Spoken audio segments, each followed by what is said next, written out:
completely up. It's actually crazy. Do you see that? I can't Like a believe it. small centimeter. It's up. It goes underneath. It's completely up. It went underneath it. Yeah. Just when you threw that left, you kind of Crazy. We'll get you sorted. I have a plan. You're going to have to trust me, but I really think it's going to help the fatigue sensation.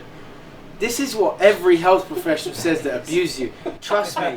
Trust me. It's all stemming from your prostate. In quotations, trust me, it's all stemming from your prostate. Yes, no, fact. Right? That's exactly what he's getting at. Trust me. But I really think it's going to help the fatigue sensation. What a scoundrel. It's good for you. Can't win them all. What's the deal with these glasses, Jake? Blue blockers, baby. Blocking that light. All I see is red right now. I barely see anything. Barely see anything, to be honest. But get me in tune with the circadian rhythm. Help with recovery. This guy, that man. guy's laughing over there. This guy. He hasn't got his health in order. Don't ask him about anything. Ask him about the lump under his armpit right now. We don't need to talk about that.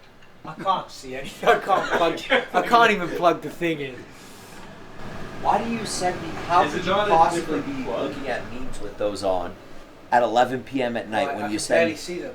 So I was watching a movie last night, 2 nights ago, and there was a scene that was like fairly dark, but it was like a 10-minute scene.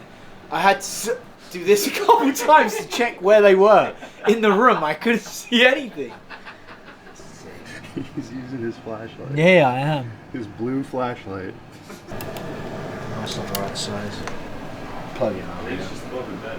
Yeah, I think it's just above the bed. That's too close. But the other thing is, too close though. it's too close to the Too close. I know, it's too close. Take Take the Wi-Fi off and everything. airplane mode next to the bed.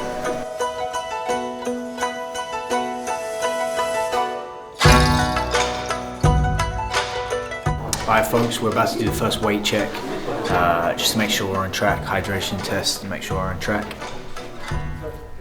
My inbred friend. My inbred, sorry about my inbred friend. This guy. Yeah. No scales. No scales. Oh, Pitt, center stage, this is your vlog, remember? Oh yeah, right. Yeah. This is the Shane Show. You see people commenting Daily about Shane the Show. American guy? Did you see the comments? People, did you see? Did you see the YouTube caught comment? it, I That caught American guy was a right prick at the beginning, but by the end of the video, I loved He it. was my favorite. I'm tuning in for the next episode for that guy. What did I do in the beginning, though? Do you want to smell? I'm good. Yesterday was. You can smell the clothes in the bathroom. I'm actually feel bad. I used to get really annoyed when people smell of BO, like sort yourself out. But I'm trying to sort myself out, and there's nothing that will help You it. need to go to one of those onsens. Sit on a little stool with a room full of other men and have a shower. Why? For what purpose? Get yourself cleaned up. No, it's not about cleanliness. I'm clean. There's one purpose only. I live in my comfort zone, baby. I live in the comfort zone. I was thriving. Thriving. In my little stool. My little With your walk, little bird, your little bird. with your little spoon. No shame. Bad. Chris, you were way too cool with that. Oh, I do it to her all the time. Are you kidding me? Bad. It's so bad. Oh my It gets lord. worse every week leading up to fight week. It has to be my body just priming. Getting into primal beast mode. What that means?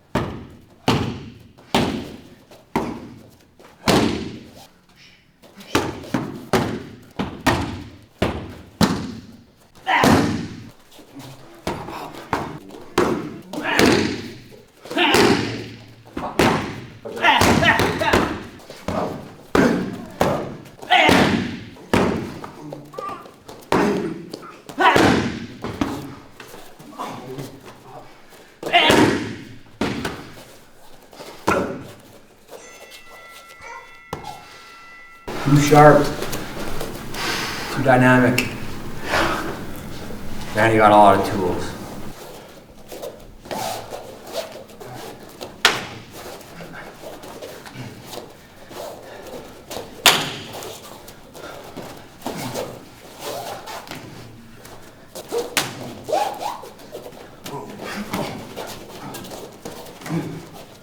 That's so good. That angle, you can't see it. You trail that knee like that, you don't see the shin, you don't see the foot coming. And it's so heavy, I'm telling you, like, that landed block clean, and I feel it. I feel whatever that percentage is, I feel it, like, already kind of like,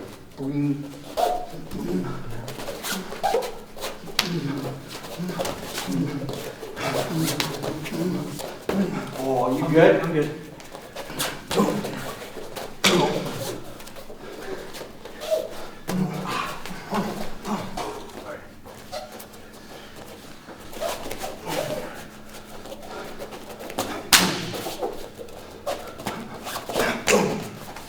Hey, the only thing I'm ever gonna say come fight day is just be that.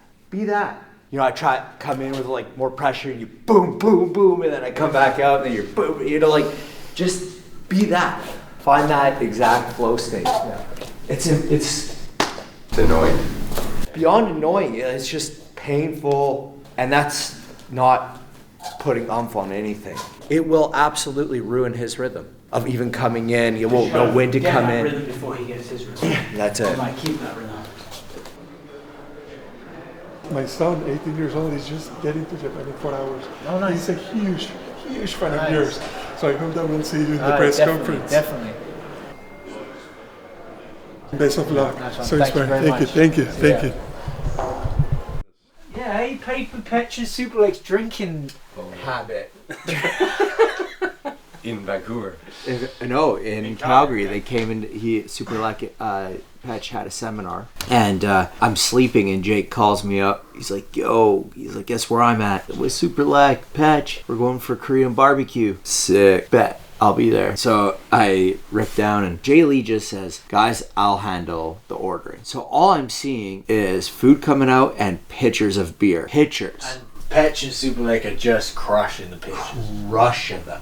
Having a great old time. Adrian was having a few, and Paul. But no one could keep up But with no one Petch. was keeping up with Petch and Superlek. They were just staying well hydrated.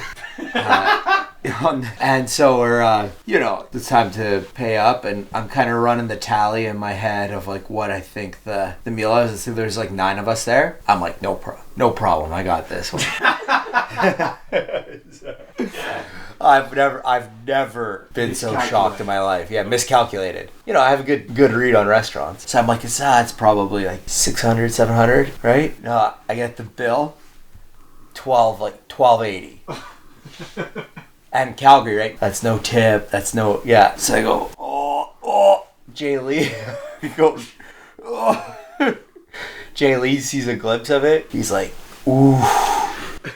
He's like, yeah, I ordered way too much. Yeah, he did, because we didn't even finish half the food that he had ordered. And then he came through, though.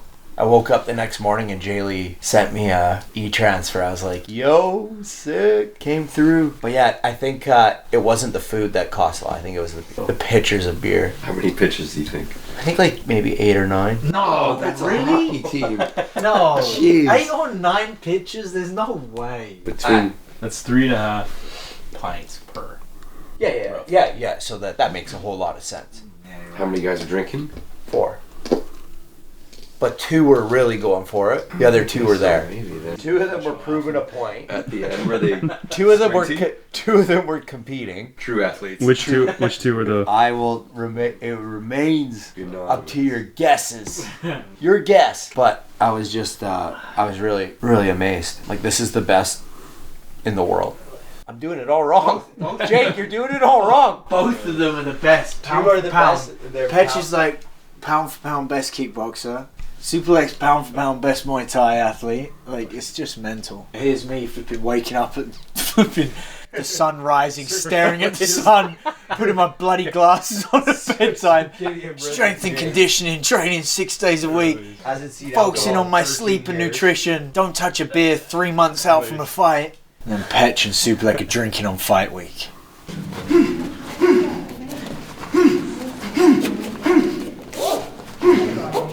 Looking at footage from previous fights, in the last 3 fights, specifically the last 2 fights, is my centeredness and balance like so much better. My footwork too, like no mistakes like this crap, like this, like lazy stuff like that.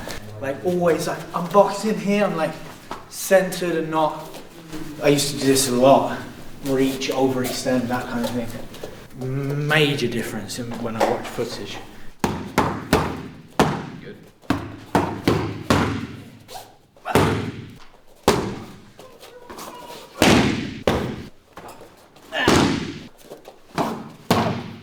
I hope I flipping take him by surprise and just step in.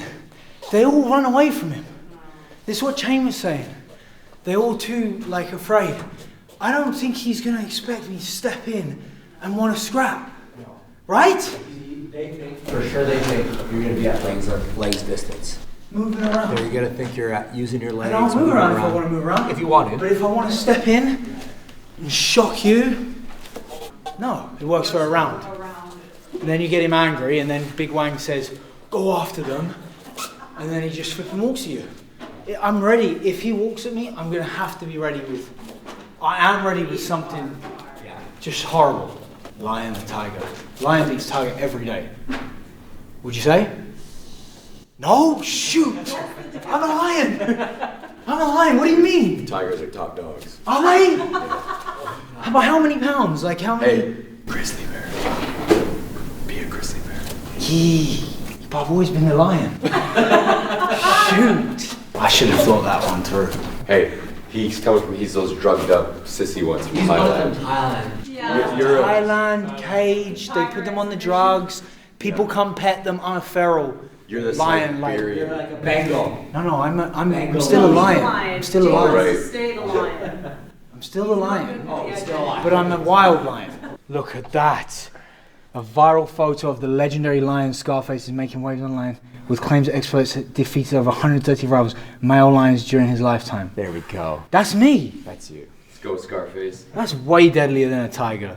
He's missing an eye. I mean, let's not go there.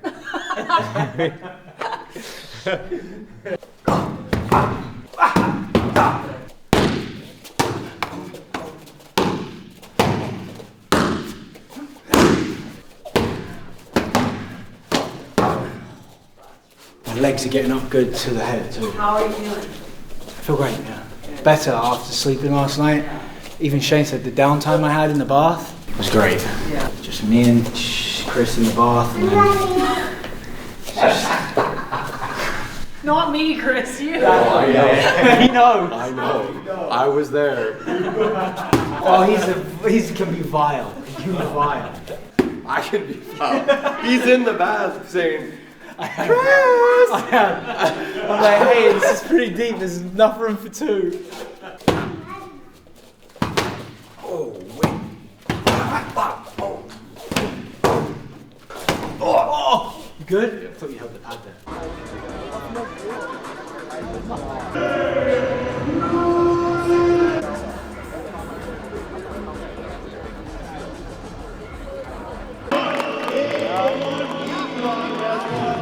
In a row, the black belt in karate.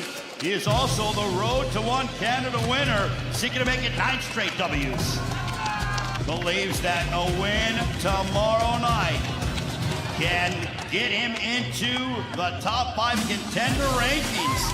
It is Jake Peacock and Suakim in the art of 8 limbs, bantamweight Muay Thai. Outstanding physical shape and know how big of a win.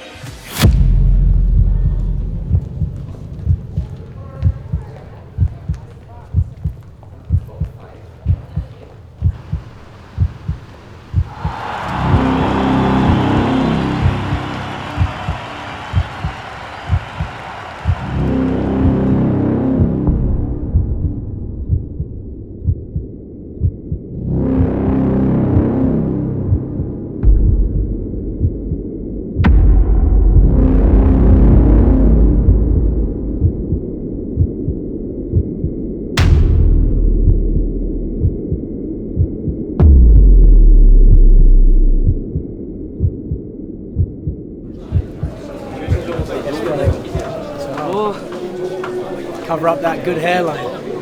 I thought it was awesome. I was sad to see him go down though. I thought that first round was awesome. I thought he did so well, and then you get unlucky in the moment, right?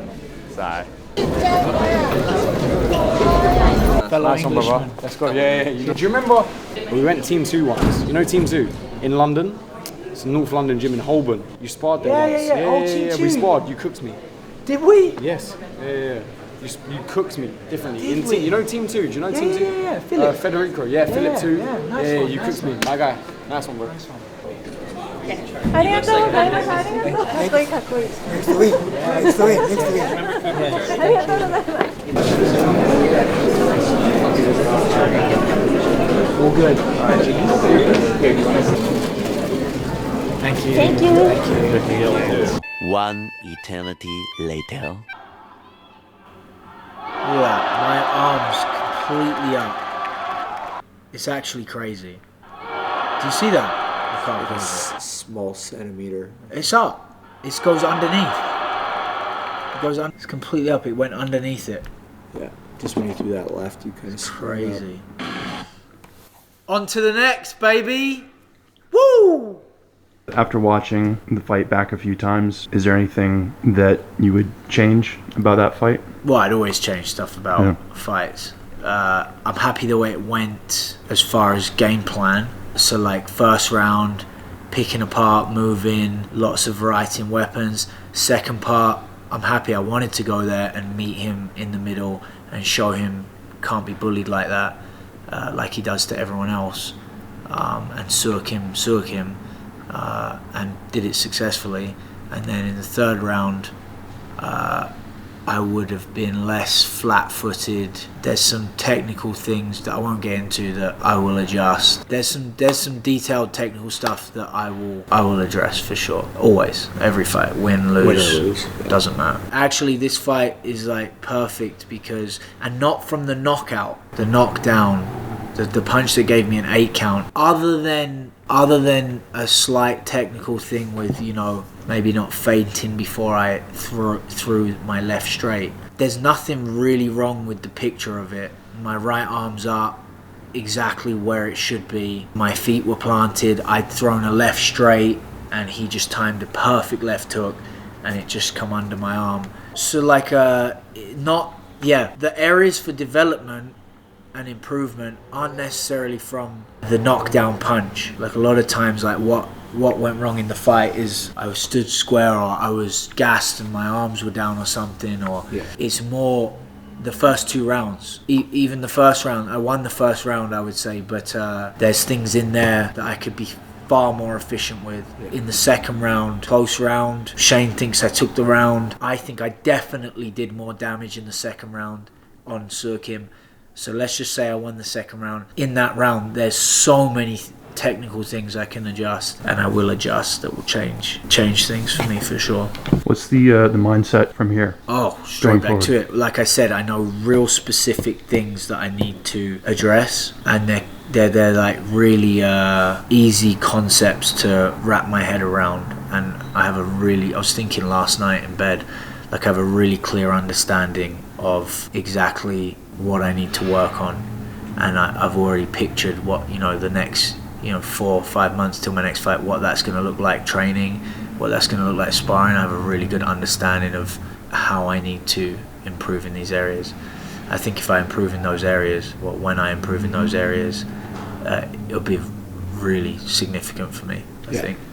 What would you say to a fighter who's maybe fighting amateur or early in his pro career who has a loss like this? What would you tell them? Well, I mean, first, if you're an amateur, that's where you should be, that's where losing is a lot more okay. Your amateur record will be forgotten about when you turn pro. Pro record's more important, but even still in Muay Thai it's different.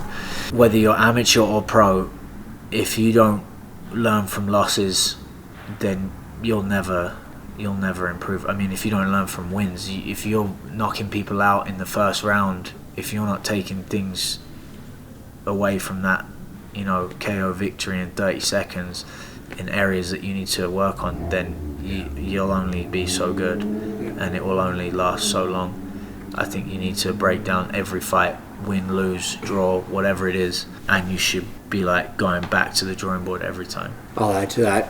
When you have a loss like this, specifically like Jake's fight, just like a win, with the right attitude, there should be a lot that you can pull and develop from. But the big thing about taking a loss like this, the thing is Jake went in there and he fought really well. Like when you fight like this, when you go into a fight and you leave it in there and then you end up losing the way he did, there's no shame in that. Because like you went in there, you executed a game plan pretty well, like it went quite well, and you lost by getting caught. There's more to it, but right, like all in all, going into a fight, fighting the caliber of opponent, it would have been really easy to go in there scared, hesitant, holding back, holding your breath, all these things. There could have been a million things that could lead to a loss like this, but those weren't the factors that. Yeah, I mean, I'm not like I could be pissed at myself for my performance. I'm actually not pissed at myself. I mean, I've been more ticked at myself on certain wins. Yeah. Because because in camp we've been drilling a certain technique or a certain game plan, and I've been working so hard on my clinch or whatever it is, and then I still get outworked in the clinch or whatever. I've been more upset with wins than I am with this. This is fair and square. I got caught with like a perfectly timed punch, perfectly placed, but all in against all, an absolute killer, arguably one of the best in the division right now. Who's not ranked, but maybe he enters in here right away. Yeah, and I think he gives a lot of those guys in the rankings problems. So, and it's not to like beat that dead, but I think with the right attitude, looking at if someone else is going through a fight, the only way you could be upset with your loss is when you didn't give it your best. When you absolutely know that you didn't fight to your full potential. Yeah. In this case, I think for the most part, Jake fought to his full potential. There's little things that I will work on with any fight, but as a whole, you fought a good fight. Was a good fight. It was a good fight. You can't go in there and be like, there's always things to do more, there's things to do better, blah, blah, these things, right? But all in all, it was a really, really solid effort. Really, really solid. It was looking really good. So if you are able to go in and at least fight a fight that you had envisioned, and execute that to a degree, there's a lot to be proud of. Versus if you win and you execute nothing you had envisioned, you caught the guy, got a lucky punch, and you knocked him out, and you think you're the big dog. That's a much worse attitude and a much worse long-term development outcome, because you're gonna get caught up. Long-term development. The investment there is just garbage. So it's gonna catch up with you. Amateur, pro, the best thing on handling losses is, number one, if you fight a very good fight and you come on the outside of a loss, there's a lot of good to take out of it still. I'll always get better. It's always get better mentality. It's that never changes, win or lose. But if you could go in and be proud of what you put in, avoid holding back and just not fighting at 50% of what you're capable of, and you just go in and be confident in your skill, and you come out with a loss, and you could always improve skill. You could always improve those things. You can't necessarily always improve your willingness to fight, or your willingness to have heart. Those factors, if that makes sense. Is there anything that you would change in the lead up to the fight in the training camp compared to this one? Well, I would never say no. Like there's always some little tweaks that you can make in hindsight, but I think it was pretty solid on our part. Shane, Chris, and myself, and I mean, we said pick them on the outside, keep it dynamic, hit all different placements. I personally said I wanted to go bring it to him as well at some point. Meet him head on. Maybe meet him head on, and do what he does to people to let him know. And I like that kind of fight, and I feel safe in that kind of fight. And then maybe flip flop between the two styles, and we did that. So yeah, it was good. Yeah, a lot of what we were doing in camp, we're able to put it right into play. Like it was pretty sick. Yeah, pretty cool to see that. Pretty and, much, and a lot of it was working, like going well for you. So yeah, with again a guy like Suakim, who's not by any means a slouch, by any means. And I mean, the guy is beyond tough. Yeah, he's beyond tough. Yeah. And actually, like one thing about you, credit to you, like I know for me, when you absolutely crack him, and he's still moving forward, you held your composure really well. You know why? You did. You know why? Because I've had a lot of guys in my career, for such a short career, 15, 16... That have done that. 17 now. 16 fights. 16 fights. For having only had 16 fights, I've had a lot of guys that are tough. Yeah. That you crack and they just keep coming. So. Yeah. Yeah. Would you fight him again? You know what? I would love a rematch. If they did a rematch in April, in Tokyo, I would love that. I don't know if that's their plan, but it'd be sick. I'd love to fight him again. And I think with a few small tweaks, we'll get it done. Yeah. For sure. Thanks for watching the Peacock vlog. If you're part of the Peacock flock, appreciate you. Stay tuned, we've got more stuff coming. I hope you enjoyed it.